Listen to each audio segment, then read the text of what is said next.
Hi friends, ಎಲ್ಲರೂ ಹೇಗಿದ್ದೀರಾ? Welcome back to Suji Vishnu logs. ಇದು ಸೋಮವಾರ ಮಧ್ಯಾಹ್ನದಿಂದ ಲಾಗ್ನ ಕಂಟಿನ್ಯೂ ಮಾಡ್ತಾ ಇದ್ದೀನಿ. ಆಲ್ರೆಡಿ 2 ದಿವಸದ ಲಾಗ್ ಹಾಕಿರಲಿಲ್ಲ, ಯಾಕಂದರೆ ಸ್ವಲ್ಪ ಹುಷಾರಿರಲಿಲ್ಲ. ಮಳೆ ಬರ್ತಾ ಇತ್ತಲ್ವ, ವೆದರು ಚೇಂಜ್ ಆಗಿದೆ, ಅದಕ್ಕೆ 2 ದಿವಸ ಅಪ್ಲೋಡ್ ಮಾಡಿರಲಿಲ್ಲ. ಇದು ಸೋಮವಾರ ಮಧ್ಯಾಹ್ನದಿಂದ ಕಂಟಿನ್ಯೂ ಮಾಡ್ತಾ ಇದ್ದೀನಿ. ಸ್ವಲ್ಪ ಹುಷಾರಿರಲಿಲ್ವಲ್ಲ, ಅದಕ್ಕೆ ಮಾಡಿಲ್ಲ. ಈಗ ತೊಂಡೆಕಾಯಿ ಪಲ್ಯ ಮಾಡೋಣ ಅಂದ್ಬಿಟ್ಟು ಕಟ್ ಮಾಡ್ಕೊತಾ ಇದ್ದೀನಿ. ತೊಂಡೆಕಾಯಿ ಪಲ್ಯ ಈ ಥರ ಮಾಡಿ ನಾನು ಹೇಳೋ ಮೆಥಡಲ್ಲಿ ತುಂಬಾ ಟೇಸ್ಟಾಗಿರುತ್ತೆ. ಬಿಸಿ ಬಿಸಿ ಅನ್ನಕ್ಕೆ ಹಂಗೆ ಮಿಕ್ಸ್ ಮಾಡ್ಕೊಂಡು ತಿನ್ಬೋದು. ಬೆಳಿಗ್ಗೆನೇ ಸ್ವಲ್ಪ ಮಾವಿನಕಾಯಿ ಸಾಂಬಾರು ಮಾಡಿದ್ದೆ, ಬೀನ್ಸು ಮಾವಿನಕಾಯಿ ಆಲ್ರೆಡಿ ನಾನು ಶೇರ್ ಮಾಡಿದ್ದೀನಿ, ಅದಕ್ಕೆ ಶೇರ್ ಮಾಡೋಕ್ಕೋಗಿಲ್ಲ. ಈಗ ತೊಂಡೆಕಾಯಿನ ಚೆನ್ನಾಗಿ ತೊಳ್ಕೊಂಡು ಈ ಥರ ಸ್ಲೈಸಾಗಿ ಕಟ್ ಮಾಡ್ಕೊತಾ ಇದ್ದೀನಿ. ಪ್ಲೀಸ್ ನನ್ನ ಚಾನಲ್ನ ಯಾರೆಲ್ಲ ಹೊಸದಾಗಿ ನೋಡ್ತಾ ಇದ್ದೀರಾ ಸಬ್ಸ್ಕ್ರೈಬ್ ಮಾಡಿಕೊಂಡು ಈ ವಿಡಿಯೋ ಪೂರ್ತಿಯಾಗಿ ನೋಡಿ. ನಿಮ್ಗೇನಾದ್ರು ಇಷ್ಟ ಆದರೆ ಒಂದು ಲೈಕ್ ಮಾಡಿ. ಈಗ ಬಾಣಲಿ ಇಟ್ಕೊಂಡು 2 ಟೇಬಲ್ ಸ್ಪೂನ್ ಕಡಲೆ ಬೀಜ ಹಾಕಿ ಸ್ವಲ್ಪ ಫ್ರೈ ಆದಮೇಲೆ 1 ಟೇಬಲ್ ಸ್ಪೂನ್ ಕಡಲೆಬೇಳೆ, 1 ಟೇಬಲ್ ಸ್ಪೂನ್ ಉದ್ದಿನಬೇಳೆ ಹಾಕಿ ಫ್ರೈ ಮಾಡ್ಕೊಬೇಕು. ಸ್ವಲ್ಪ ಕಲರ್ ಚೇಂಜ್ ಆದಮೇಲೆ 1 ಟೇಬಲ್ ಸ್ಪೂನ್ ಧನಿಯಾ ಹಾಕಿ ಫ್ರೈ ಆದಮೇಲೆ ಸ್ವಲ್ಪ ಜೀರಿಗೆ, 1 ಟೇಬಲ್ ಸ್ಪೂನ್ ಅಷ್ಟು ಜೀರಿಗೆ ಹಾಕ್ಬಿಟ್ಟು ಜೀರಿಗೆನ ಫ್ರೈ ಮಾಡಿಕೊಂಡು ಬ್ಯಾಡಗೆ ಮೆಣಸಿನ್ಕಾಯಿ 1-2, ಗುಂಟೂರು ಮೆಣಸಿನ್ಕಾಯಿ 1, ಖಾರಕ್ಕೆ ನೋಡಿ ಹಾಕ್ಕೊಳ್ಳಿ. ನಾನು 1-2 ಹಾಕ್ಕೊತಾ ಇದ್ದೀನಿ, 2-3 ಹಾಕ್ಕೊಂಡ್ರೆ ಸಾಕು. ಈ ಥರ ಫ್ರೈ ಮಾಡಿಕೊಂಡು ತಣ್ಣಗಾದಮೇಲೆ ಮಿಕ್ಸಿ ಜಾರ್ಗೆ ಹಾಕಿ ಪುಡಿ ಮಾಡಿ ಇಟ್ಕೊಬೇಕು. ಇದು ಸಿಂಪಲಾಗಿ ಮಾಡ್ಕೊಳೋದು, ಆದರೆ ಈ ಮಸಾಲೆನೇ ಇದಕ್ಕೆ ತುಂಬ ಟೇಸ್ಟ್ ಕೊಡೋದು. ನಾನು ಈರುಳ್ಳಿ ಎಲ್ಲ ಏನು ಬಳಸ್ತಾ ಇಲ್ಲ ಇದಕ್ಕೆ, ಎಲ್ಲ ಪಲ್ಯಗೂ ಇದು ಸೂಟ್ ಆಗುತ್ತೆ. ಟ್ರೈ ಮಾಡಿ ನೋಡಿ.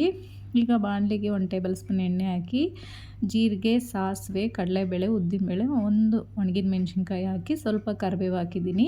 ಇವಾಗ ಕಟ್ ಮಾಡಿರೋ ತೊಂಡೆಕಾಯಿನೂ ಹಾಕಿ ಫ್ರೈ ಮಾಡ್ಕೊಬೇಕು. ಒಂದು 10 ನಿಮಿಷನಾದರೂ ಲಿಡ್ನ ಕ್ಲೋಸ್ ಮಾಡಿ ಫ್ರೈ ಮಾಡ್ಕೊಬೇಕು. ಅವಾಗವಾಗೂ ಮಿಕ್ಸ್ ಮಾಡ್ಕೊತಾ ಇರಬೇಕು. ಇನ್ನು ಈರುಳ್ಳಿ, ಟೊಮಾಟೊ ಏನು ಯೂಸ್ ಮಾಡ್ತಾ ಇಲ್ಲ ಇದಕ್ಕೆ, ಬರೀ ಈ ಮಸಾಲ ಒಂದು. ಇವಾಗ ತಣ್ಣಗಾಗಿರೋ ಮಸಾಲೆನೂ ಪುಡಿ ಮಾಡ್ಕೊತಾ ಇದ್ದೀನಿ. ತುಂಬಾ ಟೇಸ್ಟಾಗಿರುತ್ತೆ. ತೊಂಡೆಕಾಯಿನ ವಾರಕ್ಕೆ 2-3 ಸರಿ ತೊಗೊಳೋದ್ರಿಂದ ನಮಗೂ ಅಲ್ಸರ್ ಪ್ರಾಬ್ಲಮ್ಮು, ಹೊಟ್ಟೆಲಿ ಹುಣ್ಣು ಏನಾದ್ರು ಇದ್ದರೆ ಬೇಗನೆ ಗುಣ ಆಗುತ್ತೆ. ಈಗ ಸ್ವಲ್ಪ ಉಪ್ಪು, ಅರಿಶಿನ ಪುಡಿ ಇವಾಗ ಸೇರಿಸ್ಕೊತಾ ಇದ್ದೀನಿ. ತೊಂಡೆಕಾಯಿ ಒಂದು ಅರ್ಧ ಬೇಯಬೇಕು, ಸಿಮ್ಮಲ್ಲೇ ಬೇಯಿಸ್ಕೋಬೇಕು, ನೀರೆಲ್ಲ ಹಾಕ್ಬಾರ್ದು.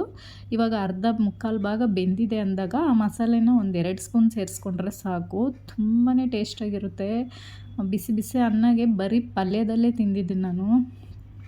ಇನ್ನು ನಾನು ಮಧ್ಯಾಹ್ನ ಲಂಚ್ ಕೂಡ ಇದಾಗಿರುತ್ತೆ, ಪಲ್ಯ, 1 ಮೊಟ್ಟೆ, ಸಾಂಬಾರು. ನಾನಂತೂ ಸಾಂಬಾರಲ್ಲಿ ತಿಂದಿಲ್ಲ, ಬರೀ ಪಲ್ಯದಲ್ಲೇ ತಿಂದಿದ್ದೀನಿ. ಇನ್ನು ಸ್ವಲ್ಪ ಹೊತ್ತು ರೆಸ್ಟ್ ಮಾಡಿ ಇನ್ನು ಸಾಯಂಕಾಲ 4 ಗಂಟೆಗೆ ಸ್ನಾನ ಮಾಡಿದೆ. ಬೆಳಿಗ್ಗೆ ಮಳೆ ಬರ್ತಾ ಇತ್ತಲ್ವ, ಇನ್ನು ಹುಷಾರಿರಲಿಲ್ಲ ಅಂದ್ಬಿಟ್ಟು ಸ್ನಾನನೂ ಮಾಡಿರಲಿಲ್ಲ. ಈಗ ಸ್ನಾನ ಮಾಡಿಕೊಂಡು ಸ್ವಲ್ಪ ಆಚೆ ಎಲ್ಲ ರಂಗೋಲಿನೂ ಹಾಕಿರಲಿಲ್ಲ ಬೆಳಗ್ಗೆ. ಇವಾಗೆಲ್ಲ ಕ್ಲೀನ್ ಮಾಡಿಕೊಂಡು ಅರಿಶಿನ ಕುಂಕುಮ ಇಟ್ಬಿಟ್ಟು ರಂಗೋಲಿನೂ ಹಾಕ್ಕೊತಾ ಇದ್ದೀನಿ. ಒಂದು ಸಿಂಪಲಾಗಿರೋ ರಂಗೋಲಿನ ಹಾಕಿದ್ದೀನಿ, ನೋಡ್ಕೊಂಬನ್ನಿ.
ಇನ್ನು ಪೂಜೆ ಮಾಡೋಣ ಅಂದ್ಬಿಟ್ಟು ಸ್ವಲ್ಪ ದೇವ್ರ ದೀಪಗಳನ್ನೆಲ್ಲ ತೊಳ್ಕೊತಾ ಇದ್ದೀನಿ.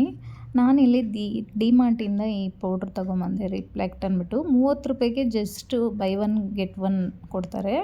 ಎಷ್ಟು ಕ್ಲೀನ್ ಆಗುತ್ತೆ ಅಂದರೆ, ಜೋರಾಗಿ ತಿಕ್ಕೋದೇ ಬೇಡ, ಸ್ವಲ್ಪ ನಿಂಬೆಹಣ್ಣು ಏನು ಯೂಸ್ ಮಾಡೋದು ಬೇಡ, ಅಷ್ಟು ಚೆನ್ನಾಗಿರುತ್ತೆ. ಸಿಂಪಲ್ಲಾಗಿ ಉಜ್ಕೊಂಡ್ರೇ ಕ್ಲೀನ್ ಆಗಿಬಿಡುತ್ತೆ. ಇನ್ನು ಸಿಂಪಲ್ಲಾಗಿ ಪೂಜೆನೂ ಮಾಡಿಕೊಂಡೆ.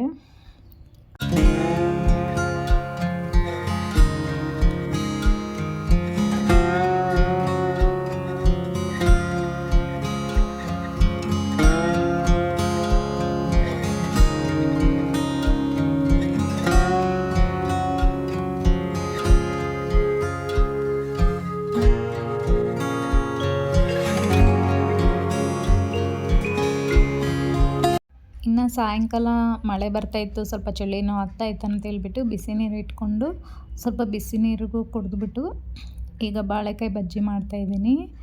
ಬಾಳೆಕಾಯಿ ಬಜ್ಜಿ ಬಿಸಿ ಬಿಸಿಯಾಗಿ ಏನಾದ್ರು ಮಾಡ್ಕೊಂಡು ತಿನ್ನೋಣ. ಇವಾಗ ಮಳೆ ಬರ್ತಾ ಇರುತ್ತಲ್ವ, ಚಳಿಗೆ ಬಿಸಿ ಬಿಸಿಯಾಗಿ ಏನಾದ್ರು ಮಾಡ್ಕೊಂಡು ತಿನ್ನೋಣ ಅಂದ್ಬಿಟ್ಟು ಬಾಳೆಕಾಯಿ ಕಟ್ ಮಾಡ್ಕೊತಾ ಇದ್ದೀನಿ. ತುಂಬ ಈಸಿಯಾಗಿ ಸಿಂಪಲಾಗಿ ಟೇಸ್ಟಾಗಿ ಮಾಡ್ಕೊಬೋದು.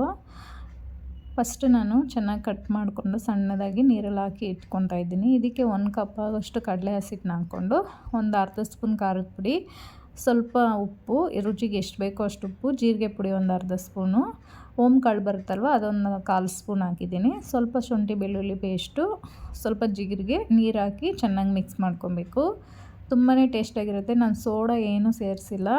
ಇನ್ನು ನಮ್ಮ ಯಜಮಾನ್ರು ಕೆಲಸದಿಂದ ಬಂದಿದ್ದರು, ಅವರು ನಾನೇ ಮಾಡ್ತೀನಿ ಕೊಡು ಅಂತೇಳ್ಬಿಟ್ಟು ಇಬ್ಬರು ಟಾಮ್ ಆ್ಯಂಡ್ ಜೆರ್ರಿ ಥರ ಕಿತ್ತಾಡ್ತಾಯಿದ್ದೀನಿ, ನಾನು ಮಾಡ್ತೀನಿ ಅಂತ. ತುಂಬಾ ಟೇಸ್ಟಾಗಿ ಬಂದಿತ್ತು. ವಿಡಿಯೋ ಏನಾದ್ರು ನಿಮ್ಗೆ ಇಷ್ಟ ಆಗಿದ್ರೆ ಒಂದು ಲೈಕ್ ಮಾಡಿ, ಹಾಗೆ ಸಬ್ಸ್ಕ್ರೈಬ್ ಮಾಡಿಕೊಂಡು ವಿಡಿಯೋ